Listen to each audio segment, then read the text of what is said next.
जाते हैं जिनको बरगद बोलते हैं।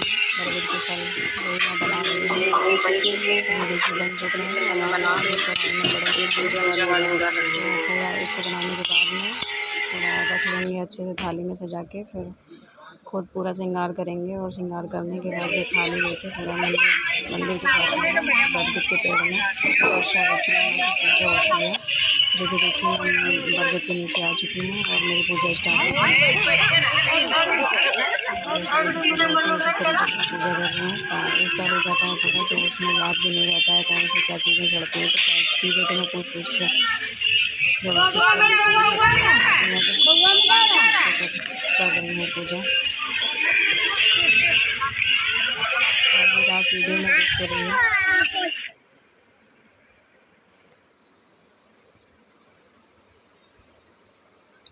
सारी पूजा की सामग्री निकाल के मैं रख रही हूँ, भगवान को चढ़ा रही हूँ।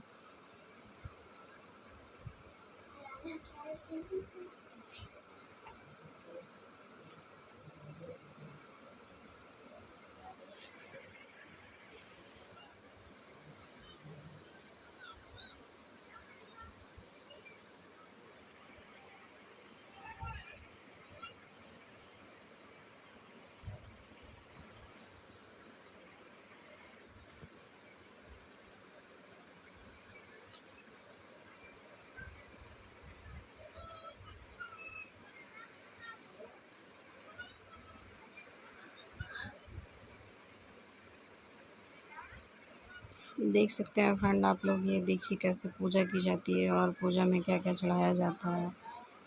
सारी चीज़ें एक जगह रखनी होती हैं। ऐसे फेरे लिए जाते हैं और बरगद से गले भी मिलते हैं। और कुछ लोग फ़ैन से हवा भी करते हैं, हैंड फैन से।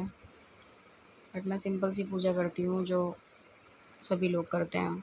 ऐसा कुछ मैं नहीं करती हूँ कि जो मैं कर ना पाऊँ और जो टफ़ हो करने में। इजी पूजा करनी चाहिए और इजी मैं करती भी हूँ।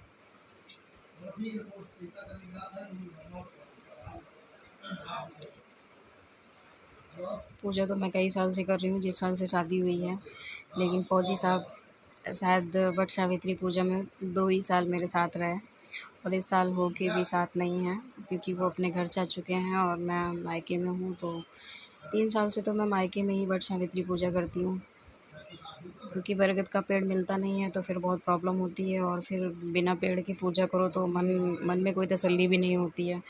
और मैं रायपुर में थी तो रायपुर में तो पॉसिबल नहीं हो पाता था, क्योंकि जंगल था और जंगल में पूजा की नहीं जा सकती थी। तो ऐसा मान्यता होता है कि जब बरगद नहीं मिलता है तो डंडी ला के गमले में लगा लेते हैं, फिर उसमें फेरी कर लेते हैं, सारा कुछ वहीं चढ़ा देते हैं। तो मैं रूम पे कर लेती थी। 3 साल से पॉसिबल हो पा रहा है। घर आ जाती हूँ कानपुर, तो कानपुर में मंदिर के साइड में लगा हुआ है बरगद का पेड़, वहीं पे एक साथ सब मिल के पूजा कर लेते हैं। तो ढेर सारी लेडीज़ें एक साथ रहती हैं तो पूजा करने का फ्रेंड मज़ा भी बहुत आता है। मज़ा क्या ये है कि आपका पूजा मतलब जो ध्यान है वो तो पूजा में रहेगा, लेकिन जब आप पूजा करते हैं और जब फेरी लेते हैं तो अच्छा लगता है। ढेर सारी लेडीज़ें एक साथ रह के पूजा करती हैं और कथा सुनती हैं तो बहुत अच्छा लगता है। जिनके साइड होता होगा वट सावित्री पूजा, उनको तो बहुत अच्छा लगता होगा। और अब तो हर जगह के लोग करने लगे हैं, क्योंकि ये हस्बैंड के लिए व्रत होता है। तो हस्बैंड के लिए लंबी उम्र के लिए तो हर कोई चाहता है कि हम अपने हस्बैंड की लंबी उम्र के लिए ये व्रत करें, वो व्रत करें। तो सभी कोई व्रत करते हैं ये।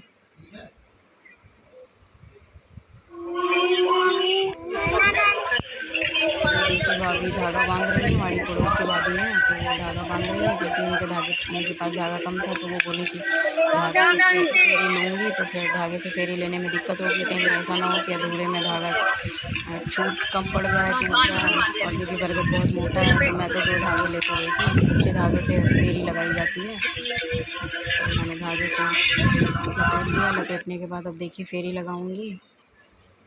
और जितनी फेरी लगाते हैं फ्रेंड उतने चने डालते हैं, और जितने बार चक्कर लेते हैं, जब जितने चक्कर कंप्लीट होते हैं तो उतने चने डालते हैं और मत्था टेकते हैं। तो 12 चने डालते हैं और 12 ही फेरी लगाते हैं। तो बरगद की पूजा होती है तो 12 ही 12 सारा सामान रखते हैं। 12 पुए, 12 बरगद के फल और 12 चना, और एंड में फेरी लगाने के बाद में 12 चना और 11 चना और बरगद का एक फल बिना पानी के लीला जाता है। पहले निगल लेते हैं, फिर उसके बाद पानी पीते हैं। ऐसी मान्यता है तो किया जाता है, तो मैं भी करती हूँ। ये वीडियो आप लोगों को अगर पसंद आए तो प्लीज़ लाइक करिए, और चैनल पर न्यू है तो सब्सक्राइब कर दीजिए और ऑल बटन को प्रेस कर दीजिए।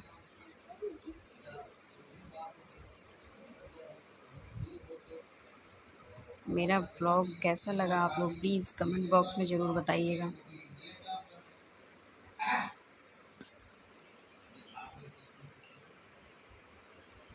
ये देखिए धीरे धीरे मैं फेरी कंप्लीट कर रही हूँ।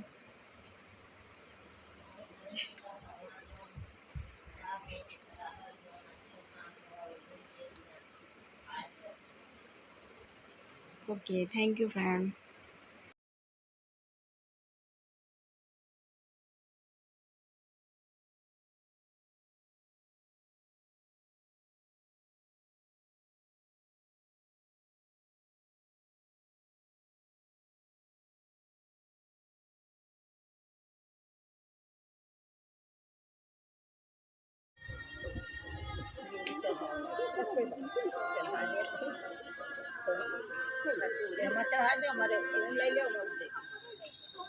मेरे पास नहीं है जल्दी। ये भाई हम चढ़ा दी ना, भूल गए भाई बाबा सब।